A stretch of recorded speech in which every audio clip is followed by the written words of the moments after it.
Yovel, jubilé. Du jubilé, le Yovel. Oui. Vous me dites quand j'y vais. On y parle du Yovel. D'accord. Parachat Béar, on parle du Yovel pour cette semaine. C'est marqué, je vous le dis directement en français, vous sanctifierez la 50e année, c'est-à-dire après 7 Shmitot, 7 fois 7 ans, arrive une 50e année. Cette 50e année est particulièrement sainte.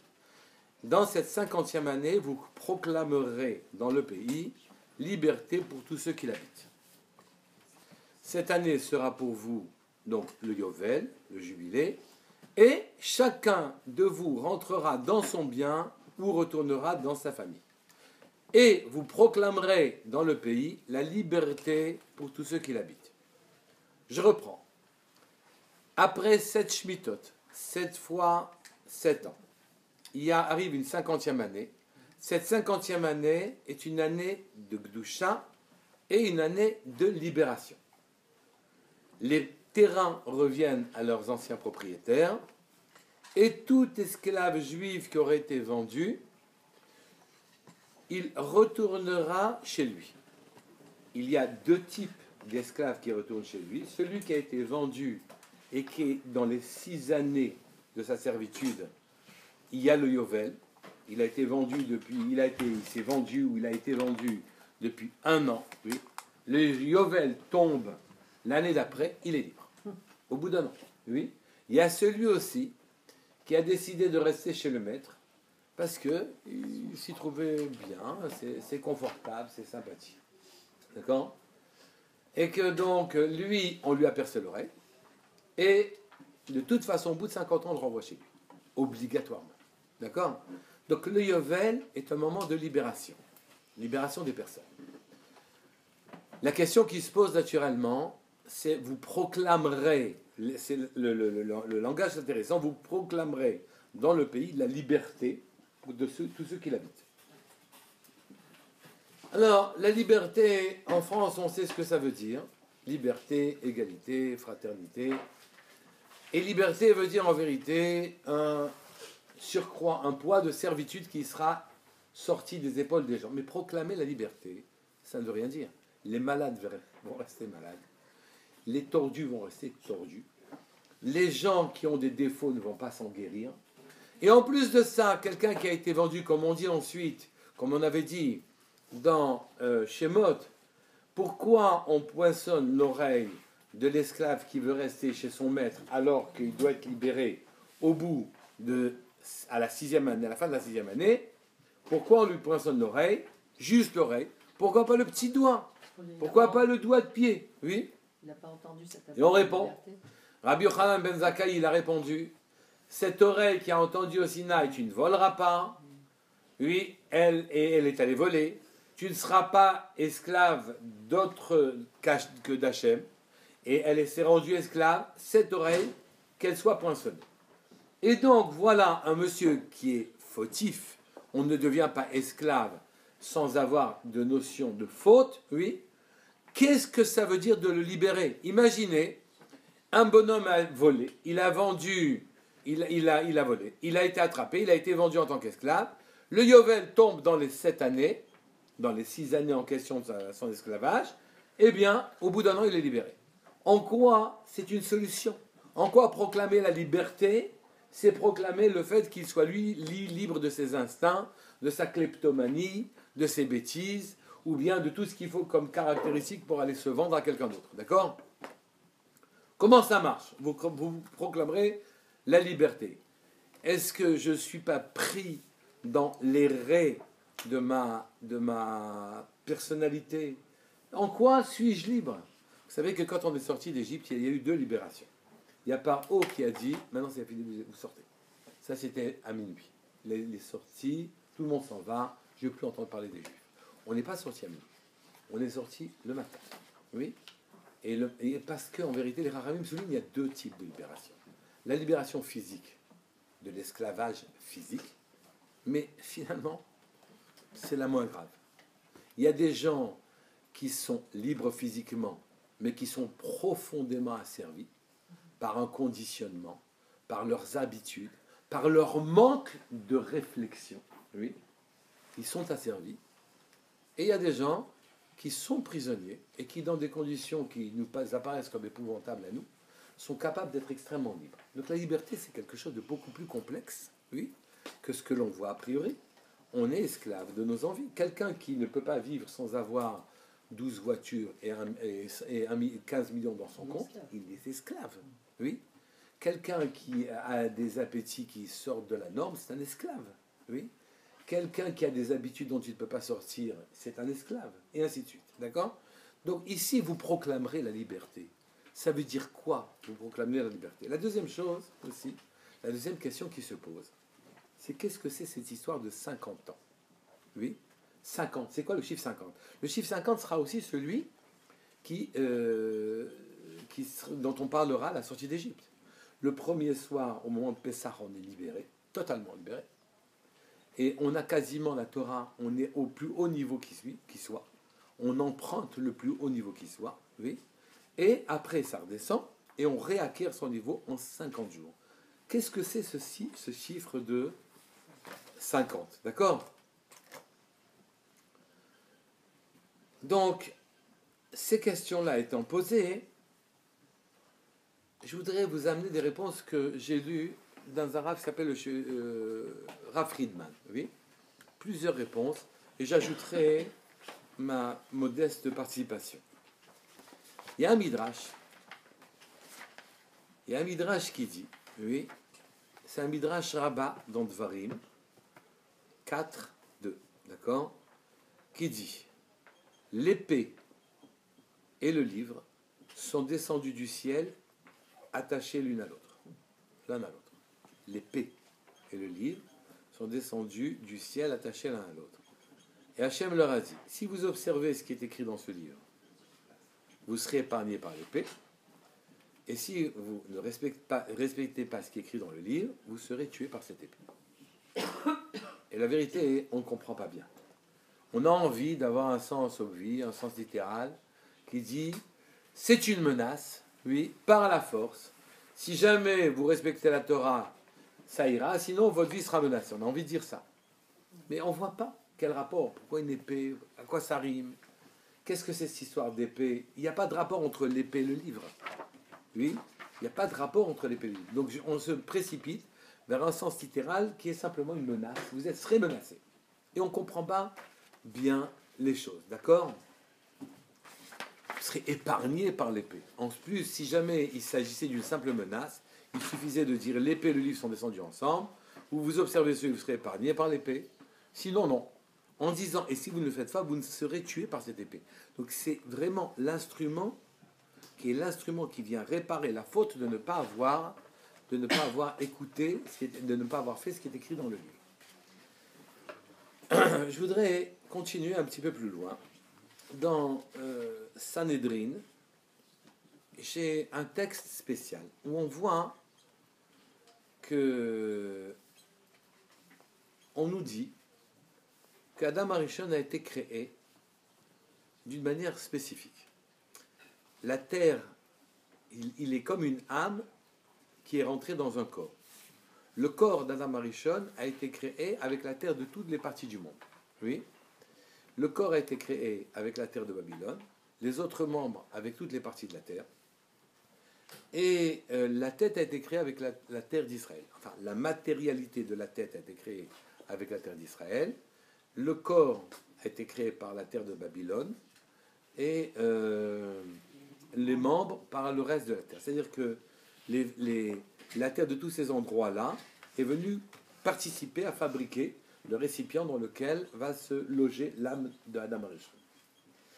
Alors pourquoi le Midrash dit ça, hein? Et il répond parce que que l'homme soit enterré n'importe où, partout la terre acceptera son corps. Oui, partout la terre acceptera son corps. Mais on pourrait aller un petit peu plus loin. On pourrait dire que la terre, quand l'homme a été créé sous cette forme-là, les terres de partout, c'est que le lieu de la tête, c'est Israël, le lieu du corps, c'est Babylone, et les membres, c'est tout le reste de la terre. D'accord? On marche, on peut aller partout dans le monde. D'accord? Mais notre corps, c'est une cavité, comme Babylone était une vallée. Oui, notre corps est caverneux, c'est une cavité, une cavité, pardon. Et la tête, c'est Israël. D'accord?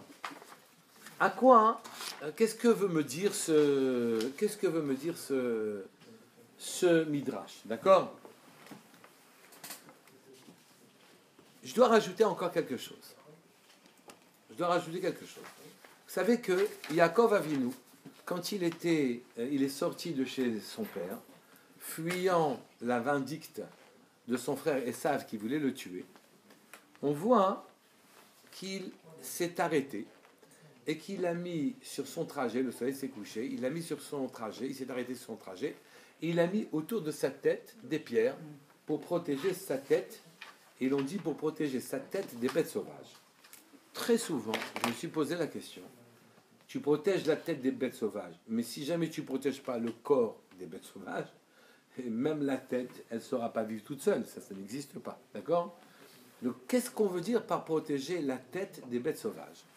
Et on voit qu'ensuite, après qu'il se soit réveillé, et qu'il ait dit, cet endroit est redoutable, et qu'il ait dit, il a prononcé, il a fait un vœu, et il a dit, si Hachem est avec moi, s'il me protège dans la voie où je marche, c'est-à-dire s'il me laisse profondément pur, religieux, intéressé par les choses spirituelles, s'il me laisse dans ma démarche, et s'il me donne du pain pour manger et des vêtements pour me couvrir, et que donc je retourne à la maison paternelle dans de bonnes conditions, cette pierre, qui est la somme des pierres dont il avait entouré sa tête, oui, deviendra un monument en l'honneur d'Hachem, et deviendra même la maison d'Hachem.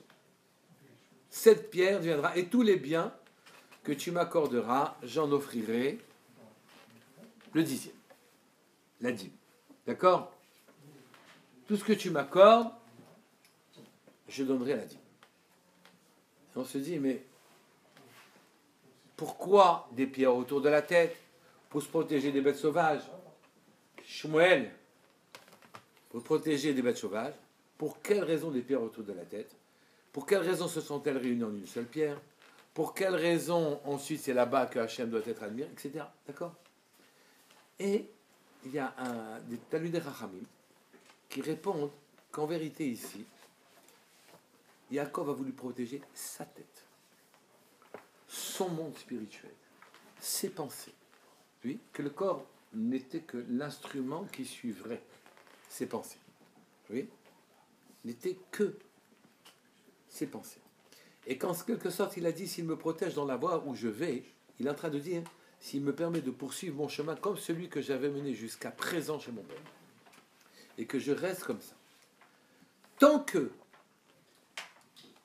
que j'étais chez mon père, il n'y avait pas lieu de protéger ma tête, mes pensées et ma spiritualité. Dès que je vais chez Lavan, qui est le plus tordu des hommes, je suis obligé de me protéger, et me protéger signifie protéger ma spiritualité, puisque tout le reste s'ensuit sans que j'ai quasiment besoin de le protéger. D'accord? Si ce n'est superficiellement du froid et du chaud. D'accord? Et donc, ici, il est en train de dire, moi, tant que j'étudiais chez mon père, ou bien tant que j'étudiais à la yeshiva de Shem Ve'ever, je n'avais pas besoin d'élever ma tête au-dessus de mon corps. Il me suffisait, oui, de vivre normalement. Il n'y avait pas de menace sur ma spiritualité, donc pas de menace sur ma propre vie. À partir du moment où je vais chez Lavan, à Harami, et que je doive m'occuper des affaires séculières, que je dois m'occuper, rentrer dans le siècle et faire de la parnassa, à ce moment-là, je dois mettre la tête au-dessus du corps. Et j'érigerai la pierre sur laquelle je m'appuie en maison d'Hachem, oui, en maison d'Hachem, et je suis en train de dire en quelque sorte que je veux protéger mes pensées et mettre ma tête au-dessus de mon corps. C'est ça que je suis en train de dire. Il y en a même qui disent que la tête est exactement 1/10 de la taille du corps. Et donc quand il dit je donnerai le 10e, mon maaser, il dédiera sa vie spirituelle à Hachem. Même s'il est dans le monde, même s'il vit dans le monde, ce n'est pas pour autant, même s'il vit dans le monde, ce n'est pas pour autant qu'il laissera la moindre suprématie aux choses matérielles. Il laissera la moindre suprématie aux choses matérielles. Ça n'existe pas. D'accord? Et donc, quand il dit qu'il offrira la dîme, ça veut dire qu'il offrira que ses pensées à ce moment-là, dans un environnement hostile et contradictoire avec sa spiritualité, ses pensées seront dédiées à Hachem. Oui? Et c'est à ça, quand il sort, qu'il doit s'occuper, de manière à ce qu'il puisse retourner dans la maison de son père, en bon état. C'est ça aussi, quand il dit qu'il a protégé sa tête des bêtes féroces. Ici, la tête n'est pas menacée par les bêtes féroces, c'est le corps qui est menacé par les bêtes féroces.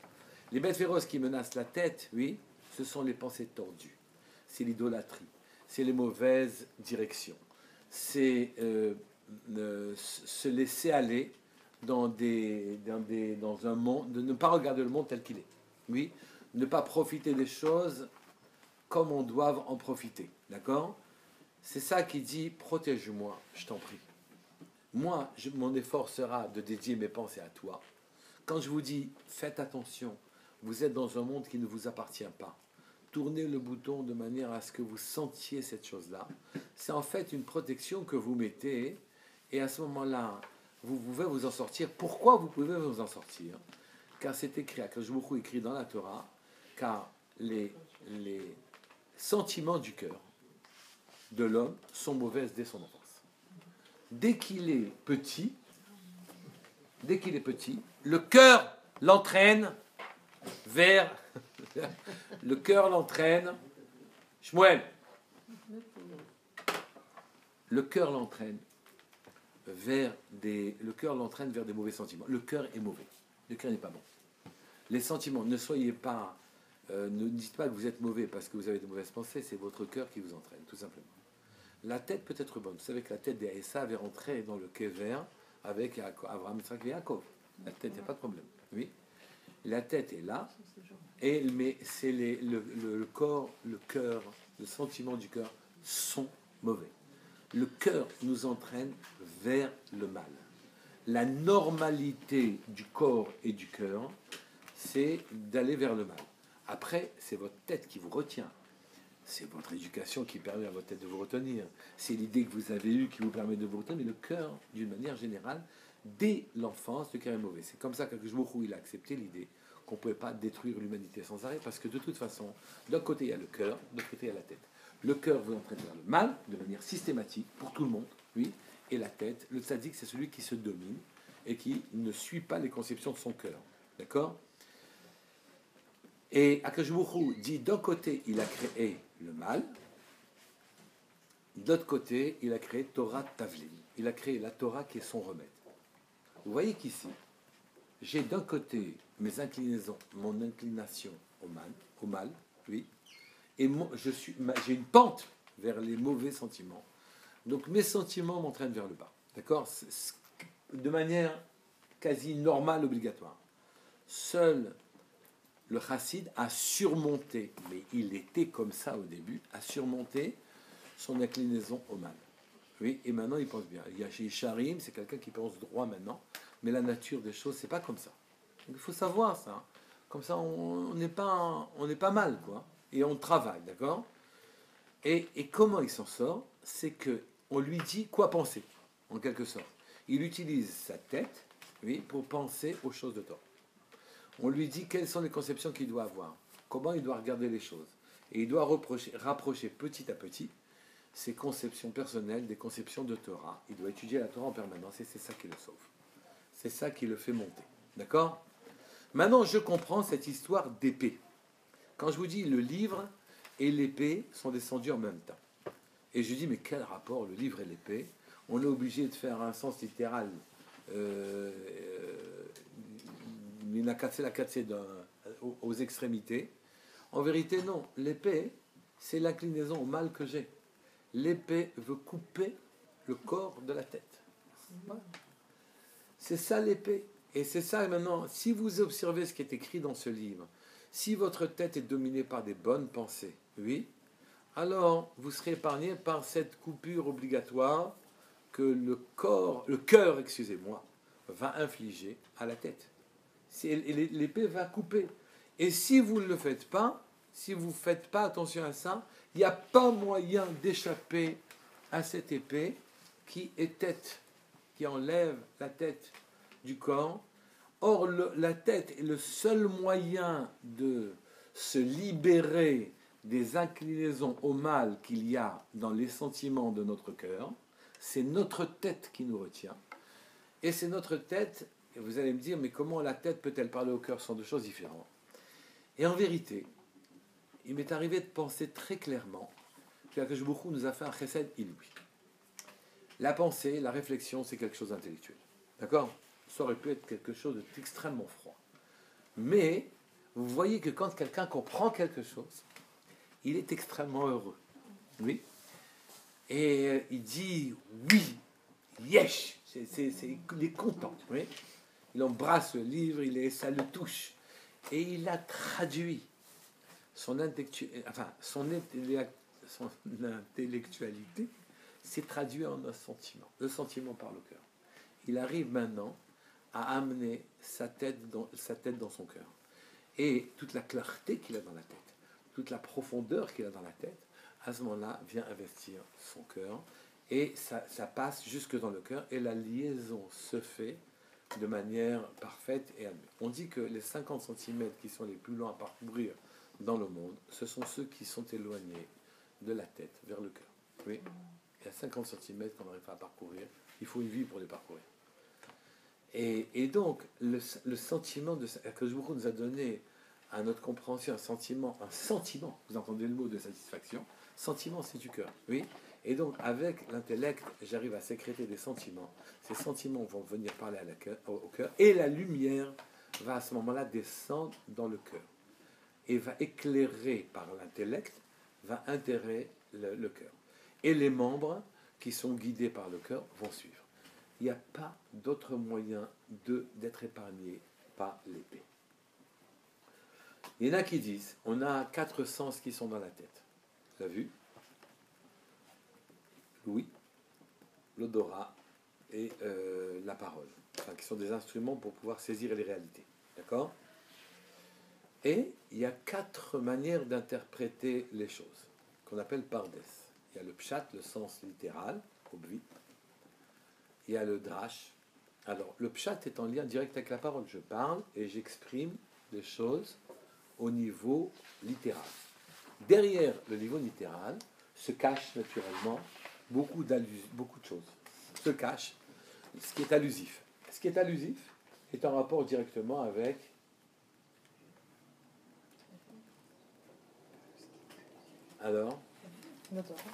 avec non, allusif c'est pas la vue. Non. Allusif c'est pas la vue. Chat, c'est la vue, c'est le premier.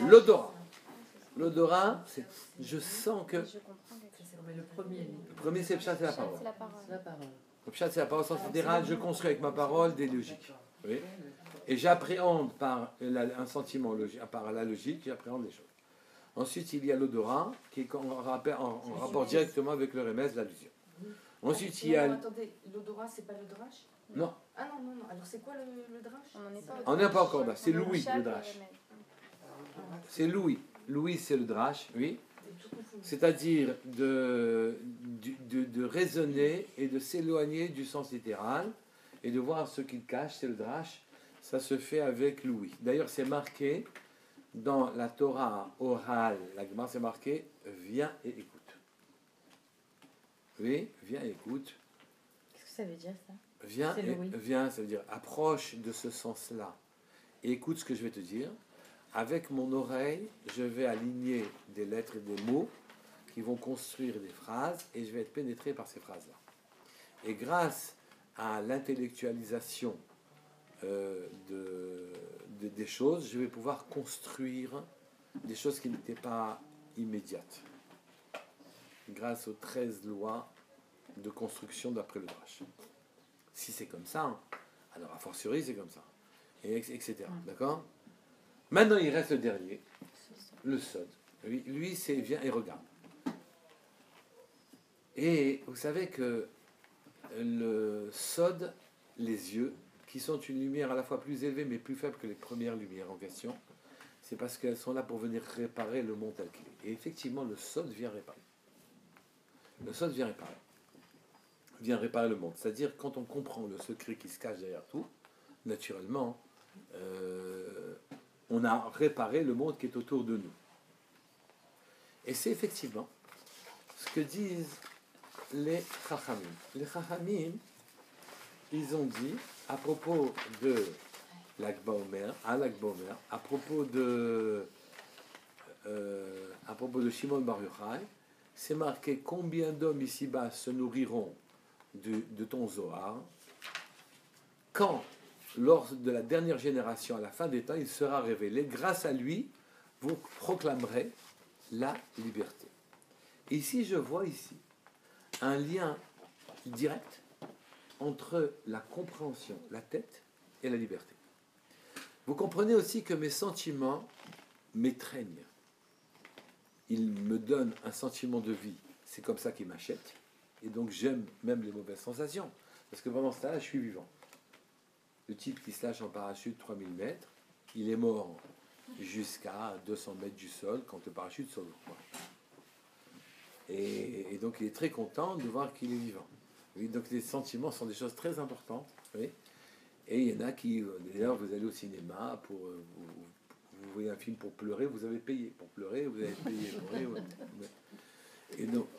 Et donc, vous voyez que les sentiments me donnent un sentiment, ils m'achètent en me laissant penser que je suis vivant. Oui. Pourquoi je dis ça? Le lien entre la tête, la compréhension et Ouais. la liberté. Oui, on est dans le cœur m'achète en me donnant le sentiment que je suis vivant, et ensuite je suis son prisonnier. Et je suis prisonnier des sentiments qu'il me donne, et il me fait agir en dehors de ma tête. Je suis mon envie, elle est irrépressible, j'arrive pas à la repousser. Oui, sauf si ma tête me fournit des sensations qui soient supérieures à celles-là, à la condition que je travaille. Si je travaille pas, je n'arrive pas naturellement à supplanter l'incroyable dictature du cœur. L'inouïe dictature du cœur. Surtout pour ceux qui aiment le cœur et qui sont sensibles, c'est dramatique. D'accord? Et donc,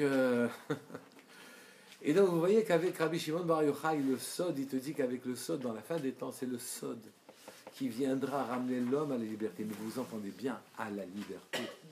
Pas à la liberté. Sachez que la liberté physique est la moindre des libertés. Et que les Chachamim m'ont toujours dit que ce n'est que parce que mentalement, ils étaient asservis à leur cœur, qu'ils ont pu être asservis physiquement. Que si jamais ils n'avaient pas été asservis à leur cœur mentalement, ils n'auraient pas pu même subir une servitude physique. Oui. Et donc, ici, la liberté vient du fait que la connaissance, elle vient s'inscrire et se construire chez moi.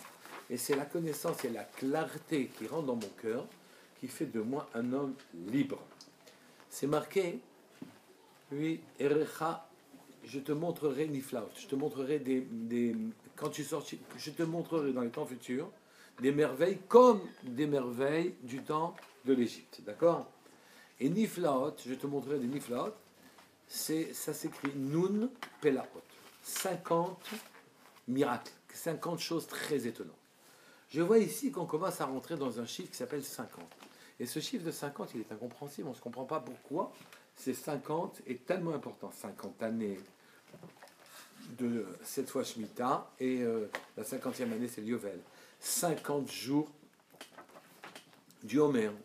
Oui, c'est là que vous atteignez la connaissance, vous vous libérez de tous les liens corporels en 49 jours, et à ce moment-là, vous pouvez accéder à votre tête. Oui, vous travaillez, vous ne vous laissez pas facilement asservir par votre cœur, et à ce moment-là, votre cœur devient lui-même un endroit qui est conquis par les choses de votre tête, les jolies choses de votre tête, d'accord?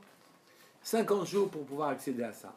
Qu'est-ce que ça fait cette histoire de 50 jours? Comme on a dit, je te ferai voir Niflaot, Nun Pelaot, 50 choses, 50 trucs, d'accord? Ce chiffre 50 est spécifique. Il est particulier. D'accord? Sans ça, j'ai compris que je ne peux pas me guérir. Que j'ai besoin de 50 portes pour me guérir. Alors, à quoi, d'après vous, ça fait allusion, les 50 portes? Ce qui dépasse le cycle de la nature. C'est quoi? Oui. Comme le 8e, par exemple, qui est le chiffre de l'infini. Le 7, c'est la perfection naturelle de ce monde. Si on dépasse ça, on accède. Alors, en vérité, il y a... Kadosh Baruch Hu est venu et a construit le monde en 10 sphirotes. 10 midot, 10 mesures. Comme je vous ai dit tout à l'heure, il y a 10 mesures. 3 mesures concernent la tête. 7 mesures concernent la matérialité. D'ailleurs, les 7 mesures sont connues et elles sont vraiment matérielles. Le Chesed, c'est matériel. La force, Gvura, c'est matériel. Tiferet, la magnificence, c'est matériel. Et ainsi de suite. Netzar, c'est matériel. La victoire, c'est matériel. Tout est matériel. Il y a 7, il y a la tête, la chokhma, la sagesse, bina, l'intelligence, da'at, le cumul des deux. Oui. Et le cumul des deux, il y a 3 concernent l'intellect, oui, et 7 concernent la matérialité, oui. Ce qu'il faut conquérir, oui, c'est les midot, les mesures de matière que nous avons en nous qui nous tirent vers le bas. C'est ça qu'il faut conquérir. Et si 7 fois 7, oui, 7 fois 7 nous permettent de conquérir tout ce qui est vers le bas, et je peux vous les dire une par une, oui. La dernière, c'est Malchut. Malchut, elle n'a pas de pouvoir par elle-même, elle reçoit tout d'en haut. Elle est simplement un filtre dictateur, directif. Il ne se passera rien sur terre qui ne passe pas par la forme que souhaite la dernière Mida. C'est pour ça que la femme, elle est Malchut. Son filtre, elle reçoit des 3 premières lettres d'Hachem. Vous avez vu aussi qu'il y a 4 lettres. Je vous ai dit, il y a 4 Yud Kevavke, c'est les 4 sens aussi. Et c'est les 4 pardes, les 4 systèmes d'interprétation. Et donc, tous ces 7 mesures qui se rapportent à la matière doivent être réparées. On vous demande d'en réparer une par jour. Pendant 7 fois. 7 fois 7. Un carré de 7. Oui. Et au terme de cette réparation, on arrive au chiffre 50, qui à ce moment-là vous fait retourner dans l'endroit qu'on appelle intelligence. Le corps a son cœur qui le commande, il n'a pas d'intelligence. Si jamais vous rentrez l'intelligence dans le cœur et donc dans le corps, à ce moment-là, vos membres suivront ce que votre intelligence souhaite. Et cette intelligence s'appelle Bina. Bina qui permet de combiner, d'accord, les choses. Ou plus exactement, qui est un vêtement de la sagesse. La sagesse est trop brute, oui. Elle ne s'exprime pas, elle ne s'investit pas dans la matière. Elle s'habille dans Bina. Bina est l'endroit qui donne des enfants. Parce que la sagesse telle qu'elle est n'a besoin de rien. Elle est autosuffisante. Quand elle s'habille dans Bina, à ce moment-là, elle permet de se décliner. Ces déclinaisons sont matérielles. Si elles ne sont pas séparées, si l'intelligence n'est pas séparée du corps, alors à ce moment-là, il y a réalisation totale de la personne et délivrance de tout ce qui est un obstacle à sa propre réalisation. Est-ce que c'est clair? 7 fois 7, ça fait 49, alors ça veut dire que il faut... Au 50e, ça y est. Alors ça veut dire que C'est ça. Oui. Est-ce que c'est clair? Oui. on y arrive à 50 ans ou non? 50 ans, on est censé y arriver. De toute façon, tout est un multiple de 7, sans arrêt. Sans arrêt, sans arrêt, sans arrêt. Sans arrêt, c'est un multiple de 7. 12, c'est pas un multiple de 7. Hein? 12. Et c'est...